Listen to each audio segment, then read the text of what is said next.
Hello, Music Multiverse listeners. Yes. Let's get into some new music, some albums, any genre, any experience.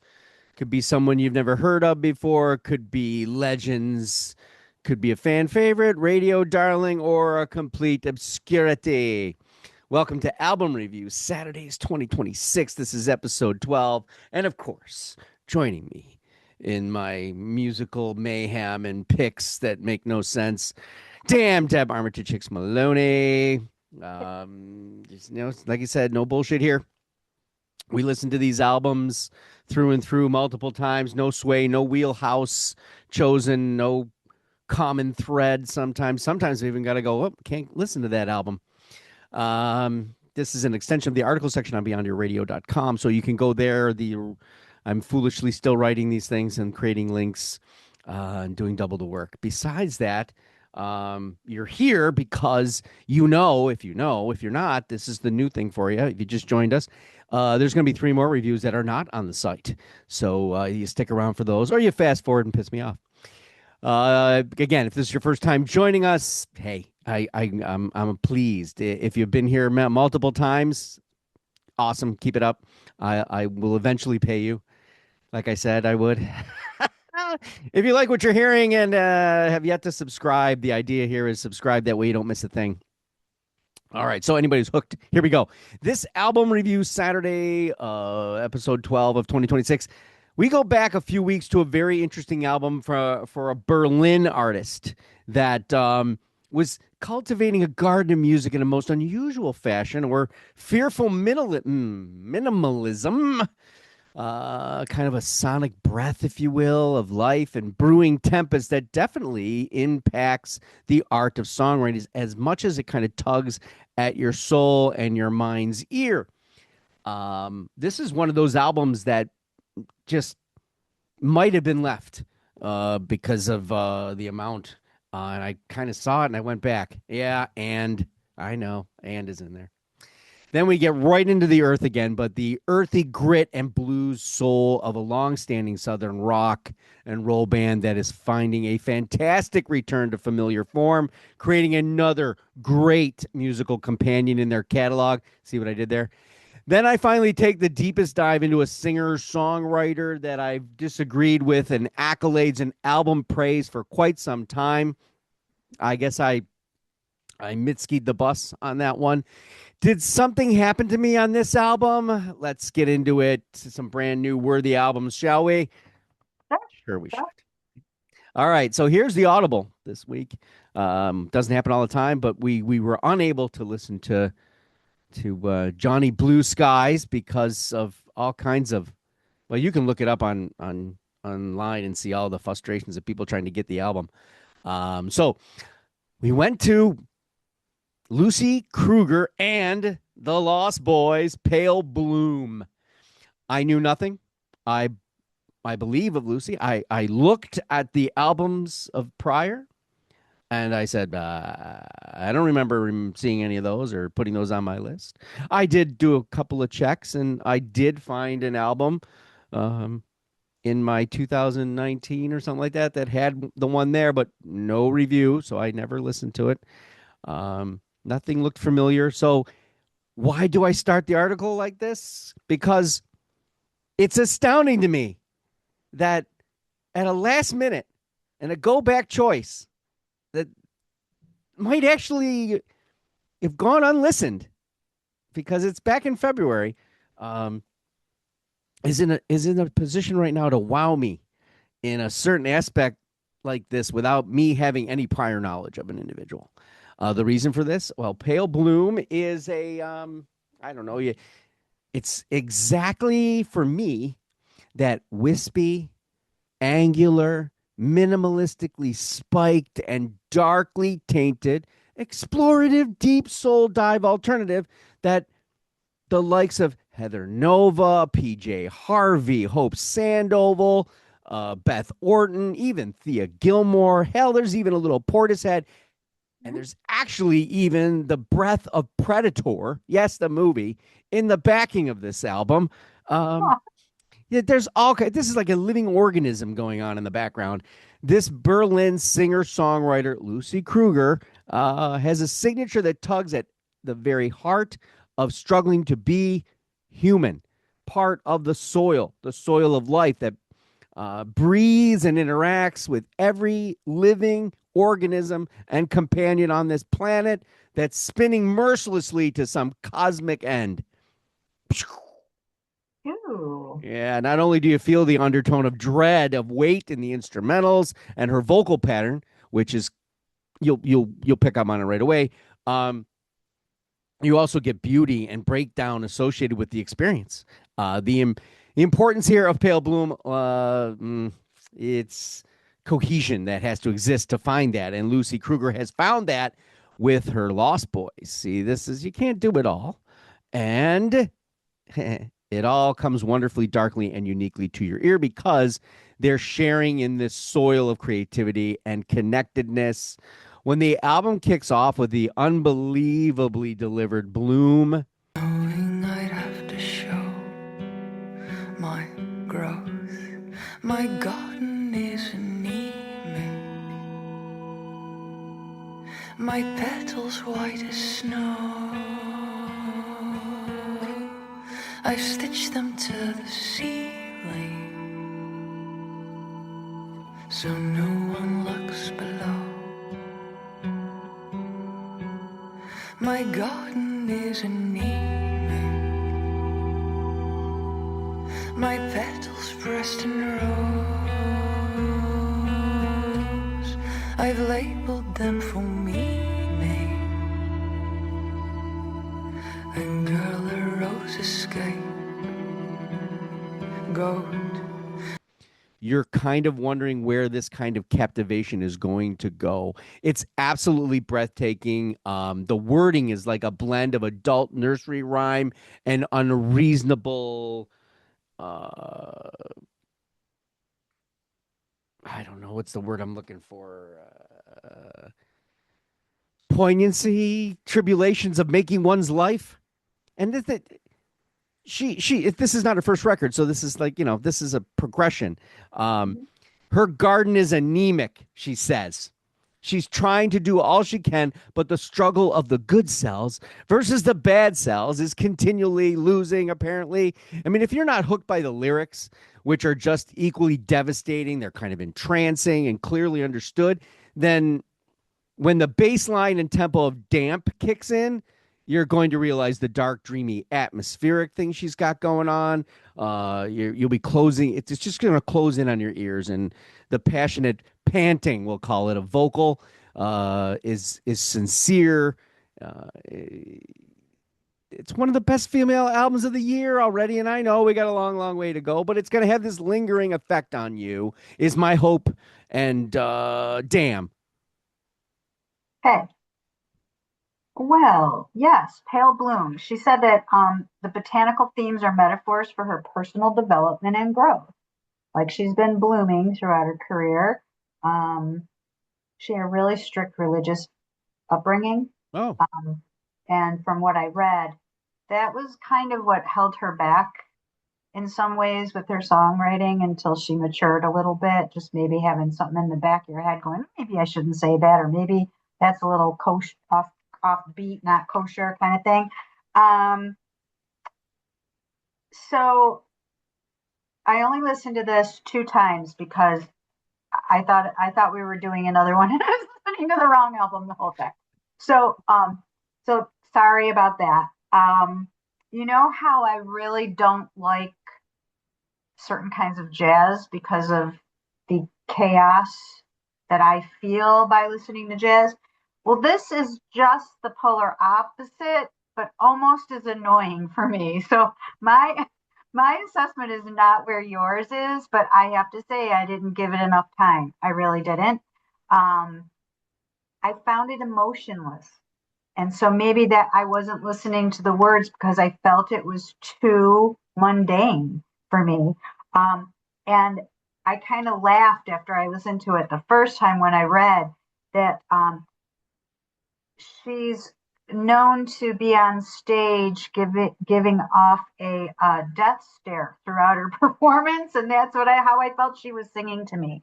I didn't feel where this was coming from. So it was lost on me. I'm so sorry. I can't. I think that this is probably outside of the obvious that I hate. This is probably the widest spread um, critique we've had from you to me. Probably that I can remember. Yeah, yeah, Yeah. yeah. So, but again, I said I probably didn't give it enough time. I did note that I did like Bloom and Damn. I liked both of those songs for sure. Um, but like I said, I found a lot of it emotionless, and I don't know if it's because I came off of listening to a couple. Oh, there's another one on my list that was not emotionless for me. So can't wait to talk about that one. Yeah, it's hard. It's hard, right? I mean, I'm kind of sucked in because every word, there's inches of violin in this, crashing waves of perfectly timed guitar, as well as there's a minimal electronica and these deities calling out from places I'm not sure or where they're from, but they fit in the flame and they kind of fan the flames of interest and connectedness here, kind of because I'm familiar with these kind of artists that do this kind of thing. Yeah. The it's an incredible listen because there's a connection for me in the undeniable, rich, passionate, and atmospherically gripping tie it has from start to finish. The listen is tremendous because it's just a simple audio listen. It's not bombastic musically. It's kind of like it might be to some, it might seem boring in its timing. But there are such like I said it's like a lyrical breath of haunting humanity that doubts, that triumphs, but it twists and it turns that are ultimately engaging from beginning to end. I feel that Pale Bloom is a sound of things kind of to come. I know that in her prior records, discussing her sound, her signatures, and trying, she tried to do too much, and it didn't come together. So this seems that just the absolute opposite. This Gardner's approach that lingers and layers and toils, digs at you from any angle with any instrument or vocal tone. It's a songwriter's journey that you feel the connection, and there's this song Ambient Heat. Hmm. Um, it kind of has that level of experience and torment and realistic devout that's coming at you from that angle. Yeah, her voice. There are places now. We're going to get to another person who's in the same wheelhouse technically, and has much more acclaim and much more a position, and we'll see how I am with that one. But yeah, Pale Bloom came out of nowhere and kind of surprised me. Hey, this is funny because there's a conscious understanding that could very well wind up being like Scarlett Johansson's character in Lucy. If anyone's seen that movie where she just encompasses everything, and there's a reaching of unstoppable performance for a reason in science that we're all not grasping, maybe till the end. And I'm curious as to how this is going to be once the year progresses on. I was again my wheelhouse maybe more than anybody else's. But and of course Yeah. those people that I mentioned at the beginning, there's very close ties to those individuals.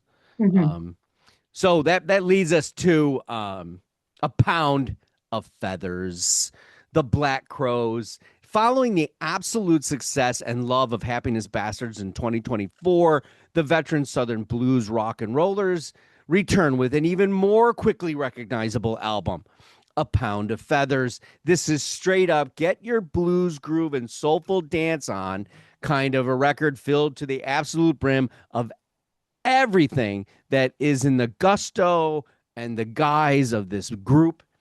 Um, there's absolutely no reason not to say that this album is right in the wheelhouse of the first record and the second record. And who cares? A pound of feathers or a pound of lead is how this is going to go down. It's perfectly like a spoonful of sugar and some prime southern aged oil and vinaigrette. You call this a good time? They have the right to tell you whether you're going to have a good time or not because they know how to have a good time. Uh, It's they know what a good time is, and this group definitely knows what a great sounding album should be like. They harken back to when they were kind of footloose and fancy blues free. They just let the music take them where it was. There's not a solitary strum, beat, or delivery from Chris Robinson that goes underappreciated. They leave the jamming to the wayside. It's not even necessary. Every song is quick, done, and did. It goes for the Rolling Stones jugular, if you will, and that puts this album in a strange position where multiple years later, I find this one to be right up there with the first two. Damn. Oh my gosh. Okay. Well, the Black Crows were originally called Mr. Crow's Garden until Chris Robinson saw nasty creatures eating a roadkill on the roadside and thought they should be Black Crows. Don't know. That's kind of interesting. This band is right up my alley for everything that I love. Sometimes though, you might be disappointed and go, that's not what I expected, or that's, not what I remember or what I really love. But first song right off the get-go, Propane Prophecy, that was here you go, Stones. We can do it too. Like if you don't hear the Rolling Stones in that, but still the Black Crowes, it's still them. I love this whole entire album. It was really good to have one that I like start to finish. Sometimes, we like the beginning, but not the middle. And then you like the end again. And you're like, why'd they have to put the middle in there? Some of the standout songs for me were, well, Doomsday Doggerel was only written in 30 minutes. I think that's incredible. I mean, I can't even, remember to hum an I Love Lucy theme in 30 minutes. I mess it up, but they're writing songs in 30 minutes.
Pharmacy Chronicles. It's really soulful, emotional. It's a little bit slower. I like that. And my favorite, real deep bluesy. It has a really good beat, and the vocals are just a little bit different on this one. Cruel Streak. I liked Mm-hmm. Cruel Streak. That's quintessential blues.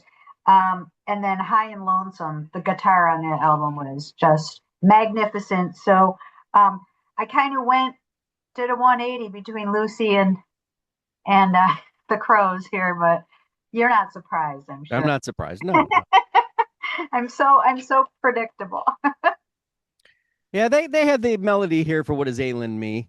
But potentially there's a little they kind of maybe understood the elongations of the prior records that didn't, maybe they don't work as well. There are a lot of songs here that are dirty, gritty, and even maybe a little deeper in lyrical content than we realize. And they could be really become fan favorites on live shows. It's a treasure chest. The Robinsons' cohesiveness here just pours effortlessly between the two. And then the band just rolls on in without a single problem. There might be a slight hesitation for you at first. I was in this position that Chris Robinson's delivery, if you're an honest fan, was a little bit samey Mm, in some instances, but there's no question that he believes in it. And once you get there, that's where it is, and you start to get the lyrics. Eventually, it sinks quickly into you. And Doomsday Doggerel is a risky bouncer, slunkered in a New Orleans sludge pace and tone that is not a true signature of the band. However, this one leaves that lasting impression that allows you to kind of go back and go, man, I got to hear that again. And you're like, you know what? Maybe I'll just go back and listen to the whole record again. It's got that vinegar I was talking about earlier and that uniqueness that is all Black Crowes. It's a cool ending. It's dripping with satisfaction. Rolling Stones. Uh, the Black Crowes Brotherhood is on fire right now. I don't think they could do any wrong. It's a second coming of which I thought might not be within this band's grasp or even my ears. I like jam, but they were kind of out there. I like it when you hit me and you get out and you do something else. A pound of anything from these guys is worth all your pence. It's a sound investment.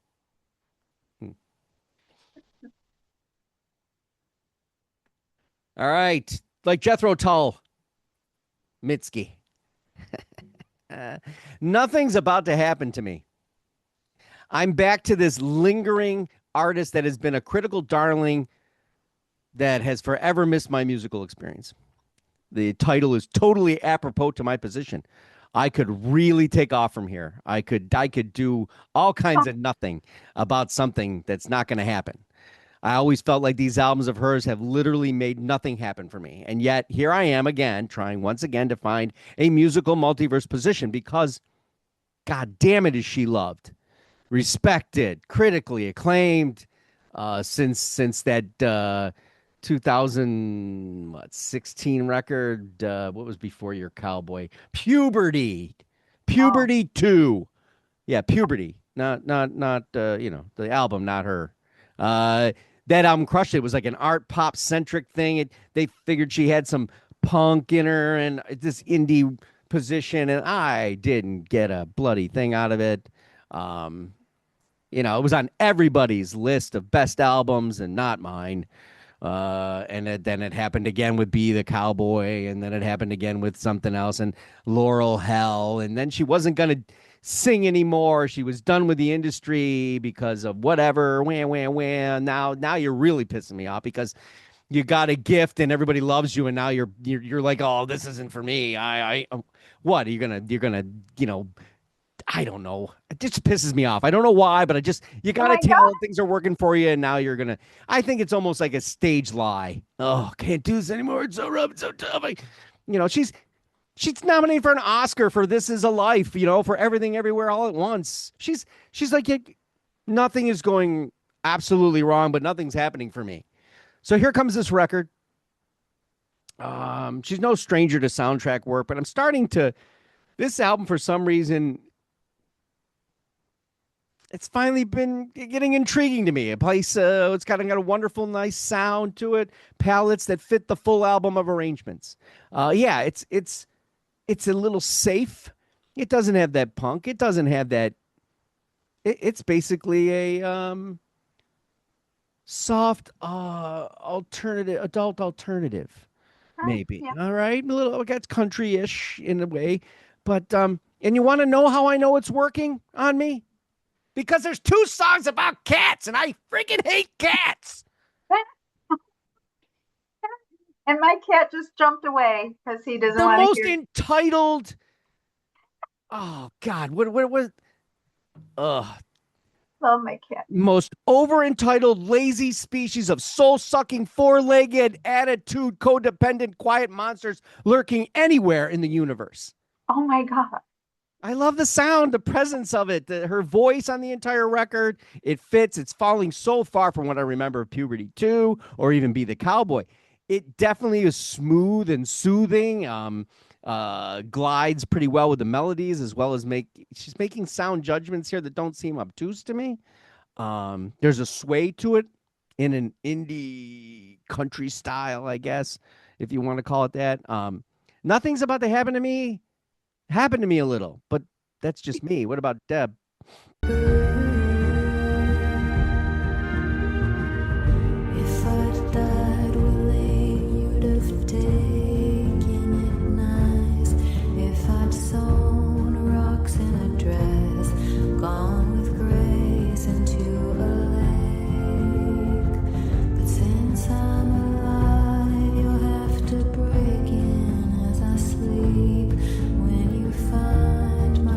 Beside me, choke him down.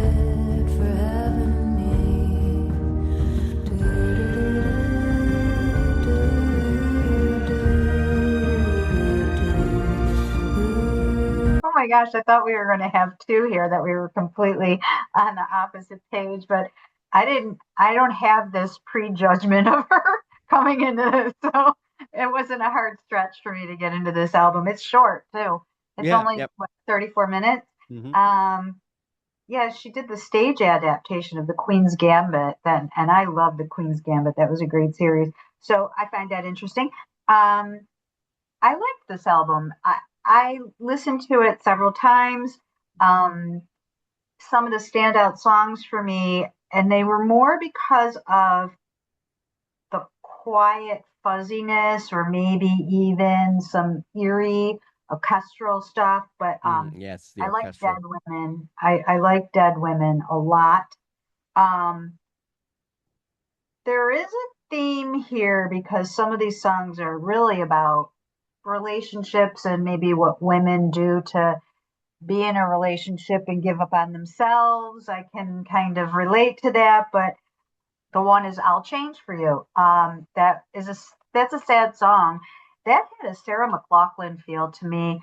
Um, just maybe it was the delivery of it and how Sarah can make me feel stuff just as soon as she sings a note. Um, I liked If I Leave, that had a quiet guitar, but then it became a little distorted. So you didn't lull. Like you didn't fall into a lull. Like there were things that changed up Hmm. in a song that it didn't lose you, even though there were 11 songs in 34 minutes. It's quite a few number of songs. So, and the first, I think, "Where's My Phone?" I love that.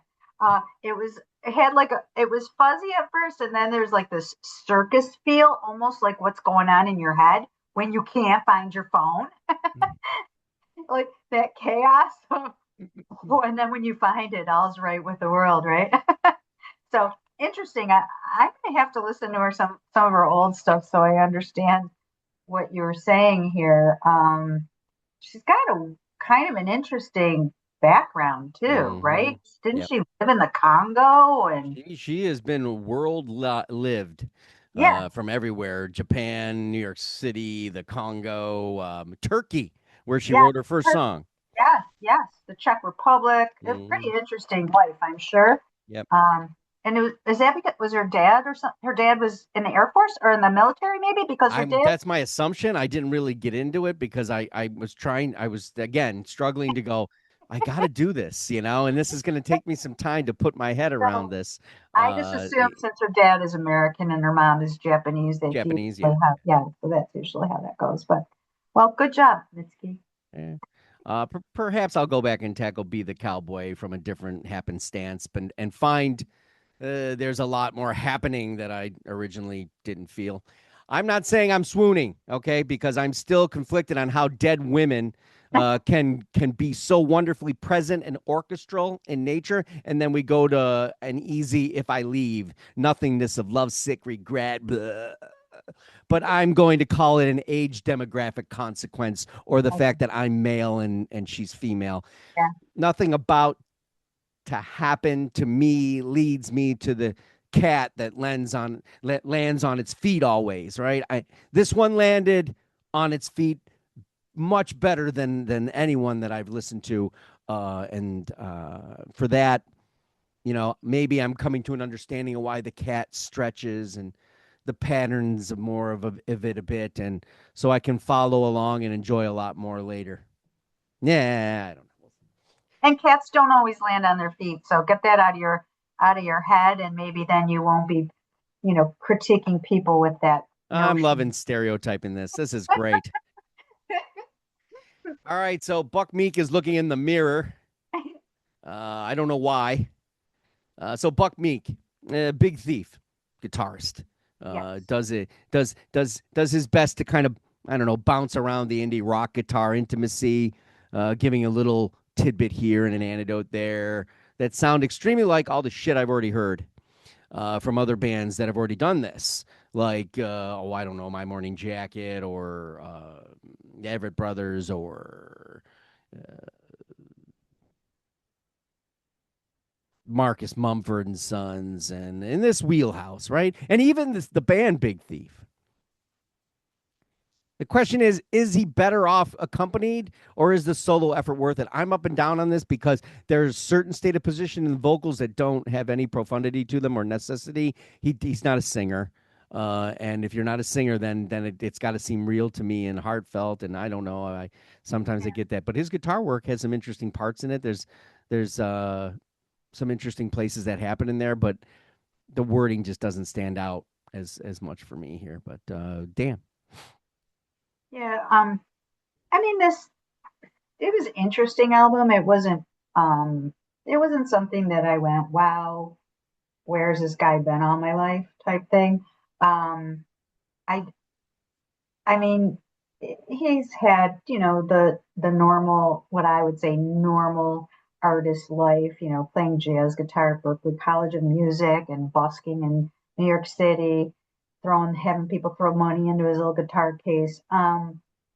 He's got a pretty extensive, I guess, range of his influences, which I always like to see that because I feel that artists kind of can change a little bit and make things interesting and not be samey, the trip hop and blues and cowboy country or whatever he notes as liking. But of the songs on this album, I liked Pretty Flowers and was he married to Adrian Lenker? like yeah. Yeah, she sang on that song, I think. Yeah, Yeah, I think so. I mean, she's part of the big thief. So, right. or yeah, so yeah. Yeah. I like that. It was it was like a weird lullaby. I like Gasoline. That was like a violent electric guitar feel to me. So I think that's where he stands out, Mhm. obviously, is that not his vocals. And then I'm going, Ring of Fire, he is not covering Johnny Cash. Well, no, it wasn't. In your eyes, ring of fire, ring of gold, ring of fire, ring of highway road. No, Wasn't Johnny's Ring at all. no, no. It was a little trippy. And I liked Demon. It's about inner demons. We all have inner demons. I just didn't feel it was a real deep album, like real uh personal. Hmm. Didn't feel that I was learning anything about him as an artist, I guess. Yeah, I guess I think again the profundity of it was lost on me, and but I was expecting a little something different, but it kind of felt like it was in the same place. I've heard that stuff before. I Okay. don't know, but there's a couple of guitar licks and things that he did that were, yeah. Hmm. But we'll get to somebody else who came from somewhere else to be somewhere else and what they're doing at the end here. So throwing Gnarls Barkley on now, Atlanta. This is the final album from what I'm understanding. Yeah. And I think it's a fine way to go out if this is truly the end for this. I did the slow harmonics. I dig it. I like his voice. Always have. It's easy to follow. It's soul filled. It flows a certain way, and it can flow into anything. And Yeah. he can change the tempo to make it match. I give a shit about the lyrics and the place, the time, the sensitivities. I love Sweet Evil, but I also dig the more production tracks that go full bent, like Cyberbully Hmm. and Yes. that rap arena and hip hop. There's a lot here, but damn, what was? I like this album a lot. A lot. I found it really easy to get into. Um, I felt that it was cohesive. Like it wasn't like I was listening to it and like I am some albums when I'm distracted by something else and go, wait a minute, am I still listening to the Yeah, same I get people, you. right? Hmm. But songs within it, just a little bit different here or there. Line Dance had a great '70s funk to it, Hmm. like that harked me back to when I started listening to my own music. And Pictures had a Milli Vanilli feel. I, you'll have to go back and listen. I Yeah, I'm gonna. Yeah, some reason that one's escaping me. yeah, Okay. I thought the I amnesia had some really good harmonies and groove in that. And Such a friend to me. I said I am neither. Oh, but I'm still a believer. But if I come back alive, will anybody remember me? I don't know who you are. I just see colors and shapes so far. So it must be a fool that's been kissing on my forehead. you mentioned cyberbully, and I need to ask you this. Did you hear another song in the refrain that you almost like on the tip of your tongue? Because I can't. I listened to it so many times, and I go, I feel like the refrain's going to break out into another song that I know. I felt like in this there the hip hop or the beat utilizations might have been from somewhere else. I Yeah. didn't go into like a go back because I know there's sampling, so I'm assuming there's Okay. usually something there, and I didn't know whether it really mattered because I knew I wasn't going to put this in the top three where I had to go Sure. deeper. So Sure. yeah, there probably is because they've Yeah. always connected to something. I'm sure there's maybe a list of a litany of like this is borrowed from this is borrowed from that, Hmm. because and there aren't people playing instruments in a lot of instances here. It's more Yeah. studio done and the vocals really more than anything. But yeah, Sure. I think you have a good listening experience in Atlanta and around it. If this is, I don't know why it's called Atlanta. That I don't know. Maybe it's just that I didn't really go into. There's something for everyone here because the beats are infectious in a lot of ways. They go from they go from a trip or from a hip hop to a funk to a I want to sex you up kind of thing too because it's got it all running the Yeah. whole gamut, Yeah. throwing everything in but the kitchen sink. But it flows well. I mean, it's Yeah. not everything sporadically everywhere and anywhere. Right. Yeah, pure sound that matches it all very well. He again, his vocal carries that weight. They surprise in some instances too, because you're always thinking, well, there's only a range that's here to hear for him, but in actuality, it's not quite that um, tight a window. It's broader. Hmm. All right, so here's the surpriser of the week. You can try. So Triple Blind. The album's name is Cold Walk. If I told you this was one of the jazz bands and albums to expect great things from, you might not have heard or be in the know of any of it. Most people that follow jazz probably aren't. You might not even expect where this comes from. You will probably not even know who they are or where they've been. And this is not their first record. However, Nick Jost, the bassist, well, he's from an entirely different kind of band. Yes. I couldn't believe it. Stoner rock doom band Baroness. Can't believe it. I thought I was reading like the wrong AI generated information. Baroness is heavy blues, rock, doom. And but once I saw him on Amoeba, where what's in my bag, and I can tell you that that's one of the addictions I have when people are, I've watched every friggin' episode of that. As a matter of fact, it's too bad because now I have nothing to watch. But I always love that musicians, when they go, what do they grab when they go into the record store? Man, right? What a great concept. As a matter of fact, if that was the only concept I had, I'd be rolling in dough right now. Instead, I have 13 listeners. All right. So this is a jazz contemporary record that plays like how a rock band would think about it in a way. Yeah, there's this indie development. There's an ingenuity to it that doesn't go all contemporary. It's there. You hear it. You love it. It. Oh, what's the word when you do classical and you want to make it acceptable to people? Crossover.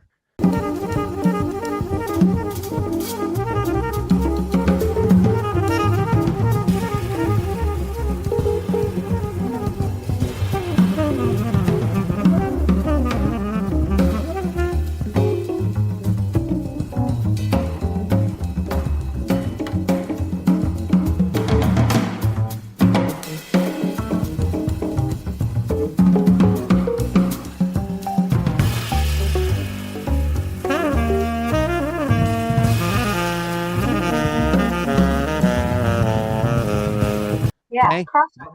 This is your crossover jazz record, all right? If you haven't heard jazz before in a contemporary, you've always been like bored by contemporary simple jazz, take this band, this Cold Walk, because it has this modern jazz amplitude to it, and the live recording of it, because this is not like they just did it, and it sounds amazing.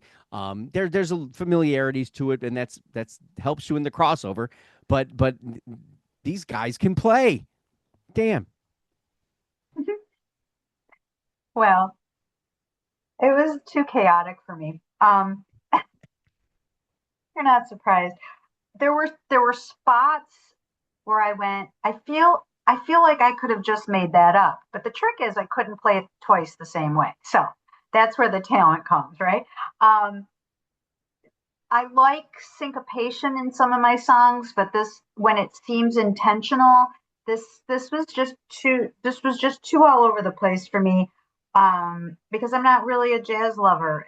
Like jazz has to be incorporated in something a little bit what I consider mainstream for me to enjoy for a whole album start to finish. It was a lot. It was they're very talented. There's what they're doing is not simple. Um, but like I said, sometimes when it's so complicated to me, I feel like it's just totally on the fly. You said it was recorded live, so maybe. Um, I'm normally a big saxophone lover, and in the song Chaotic Eyes, which is a very fitting name for a song on this album, the tone of the sax was almost sharp. It Mm-hmm. wasn't that how, and I didn't like it. To Okay. me, being in band and no and being with people that don't know how to play instruments when you do, that is like nails on a chalkboard, and you never get away from it. Yeah, That never means it's you're pushing contemporary. It's yeah, pushing the boundary of a contemporary, yeah, because yeah, contemporary saxophone is not going to go that route unless it's going to go that route for an extended period of time, which yeah, is your Miles Davis, John Coltrane kind of bitches brew, where it's yeah, meant to be obtuse and yeah, yeah. and they did that multiple times on this Yes, they record. did. And I can see where that would affect anybody. But he's a big Charlie Haddon fan, Hmm. and that was one of the records he grabbed. He grabbed three other records that I am still trying to track down. One of them, I think even Amoeba didn't even play the track because I don't Really? even know. But he had this album. He was talking about this female artist, and I don't remember who it was. But I've taken pictures or I have clips, and I've got to go back because I'm like, why did he say he liked her? Who was that? I don't even know who that is. He even had this noise artist that he says most of it's unlistenable. And I'm like, wow, why would you even go that route? He goes, but I've never heard of this one before, so I want to give it to us. I'm like, wow, he's a guy right up my alley, really. So, Yeah, he really is. Maybe he wants to replace me as your co-host. yeah. So anyway, that was there's an indie approach to the modern jazz element here, and to contemporary to pull modern in, and it might tickle you. Yes, like Deb says, it does have jazz is a hard thing for a It lot of is. people, It is. and you have to come into it at a certain position and place, and you can't be dragged kicking and screaming into it either. So maybe we'll have to have a show on that. It's how to go into jazz.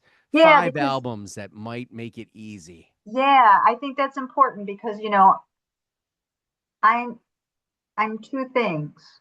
I'm an accountant and I'm a musician. Being an accountant doesn't lend to jazz. Yeah. No. Accountants are very structured and very I don't predictable. think you have like a perfect ear. So I'm some Yeah, with people person with a perfect ear, it's impossible. I don't even try anymore. I'd be yeah, like, okay, you're out. It's not gonna happen. Because it's too out there. But yeah. yeah, yeah. So what did you think of these six records? Let us know. Join us next week where we fall into the future soul from Tedeschi Trucks, probably the best band in rock blues on the planet, bar none live. There's also we're gonna give a shout out to Lou Graham.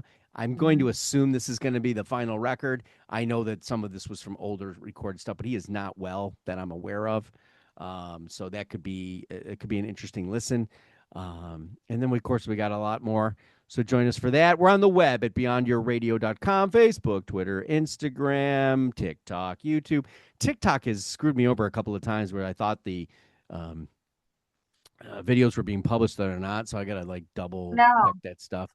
So that's a little bummer, but articles, videos, podcasts. Well, we'll see. All about music, albums, bands, artists, anything we can get our hands on. Go beyond your radio with us, a real music appreciation channel. Unknown Sundays. Yeah, I'm going back to that. This week it's I'm I'm going a Charles Bronson route.